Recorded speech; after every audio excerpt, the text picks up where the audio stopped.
Alors, comment aborder la gestion de votre communication pendant cette période très spéciale qui est celle du confinement à domicile et pour beaucoup la suspension de vos activités?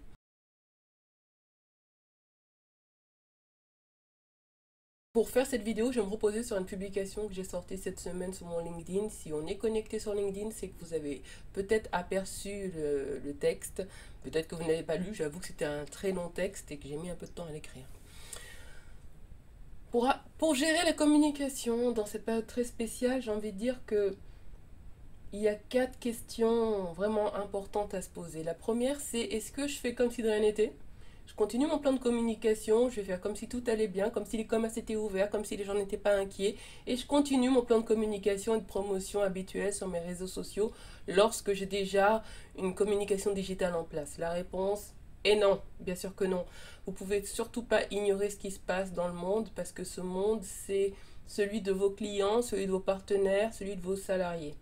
Donc vous devez communiquer vers les personnes et leur dire que pendant cette période, voici comment vous allez travailler ou voici pourquoi vous suspendez vos activités, mais comment éventuellement vous resterez joignable. D'accord?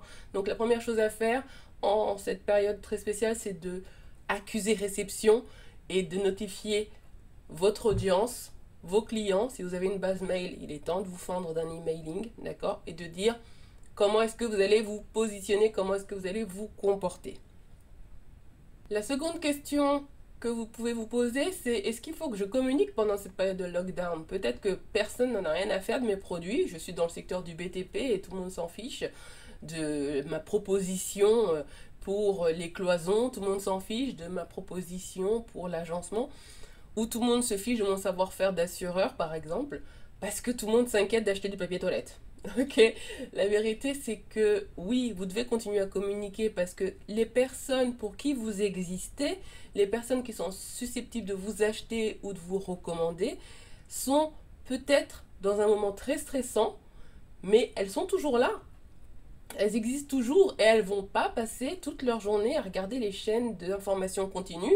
Elles vont, au bout d'un moment, on a tous assez, d'accord? Et on change de canal de communication. Ces personnes-là vont continuer de communiquer. Et après l'état de choc, période au cours duquel vous pouvez en effet prendre un break, ok, pour gérer vous-même votre propre choc. Après cet état de choc, les gens vont se mettre en place une nouvelle routine. Il serait opportun que vous en fassiez partie. Donc oui, vous allez continuer de communiquer si vous voulez tirer le meilleur de cette période qui est celle du confinement. Troisième type de question qu'on se pose, c'est mais attends, comment je vais faire? Généralement, quand je communique, je n'utilise pas le marketing digital ou si peu. Généralement, j'ai les personnes au téléphone ou je me rends sur site ou je les invite ou j'organise des rencontres et ils viennent dans mon point de vente. Comment tout d'un coup je vais me mettre à communiquer?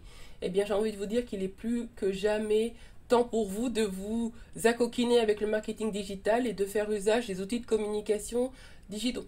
D'accord? Donc vous avez bien sûr le téléphone, c'est classique, mais vous pouvez passer par des systèmes de visioconférence, c'est ce qu'on utilise à l'agence. Chez nous, on utilise beaucoup Zoom pour communiquer avec notre équipe, parce que l'équipe de rendez-vous marketing est internationale et j'avoue que d'un continent à l'autre, on a quand même parfois besoin de se voir et de se mettre d'accord. C'est des choses que vous pouvez faire.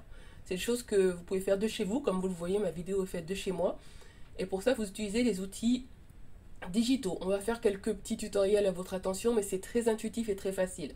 La seconde chose, c'est que vous allez revenir et investir le territoire du marketing digital, parce que beaucoup de personnes aujourd'hui ne travaillent pas, beaucoup de personnes aujourd'hui squattent Facebook, Instagram, bref, les réseaux sociaux. Il est peut-être temps d'aller les trouver là où elles sont et de leur dire ce que vous avez à leur dire. Pas dans l'immédiat, prenez le temps de concevoir un message clair, d'accord, mais rendez-vous disponible. Dernière question et pas des moindres, comment est-ce que je vais me positionner? Comment est-ce que j'arrive? Je communique pendant la période de confinement, j'ai trouvé mon territoire sur le marketing digital, je sais que mon audience est là, mes contacts, je sais comment les atteindre. Ok, mais comment est-ce que j'arrive? Comment est-ce que je me présente alors que tout le monde n'a qu'une préoccupation, c'est se mettre à l'abri et prévenir l'infection en fait du coronavirus. Comment est-ce que je me positionne? J'ai envie de vous dire que là, c'est le moment ou jamais d'être positif.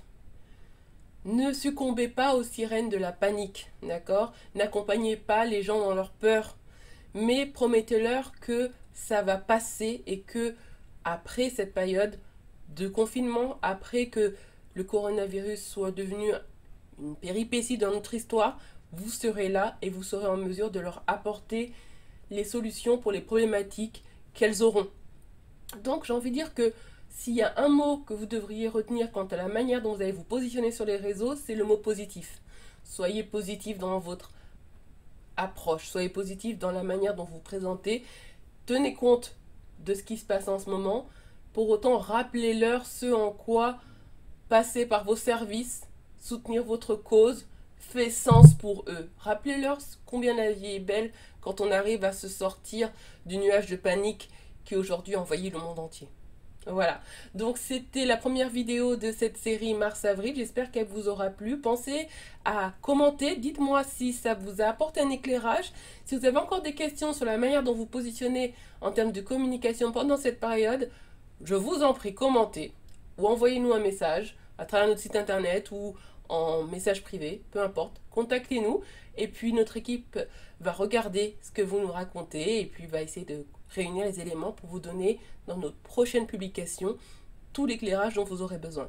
Bonne chance à tous, faites attention à vous et je vous dis à très bientôt. Au revoir.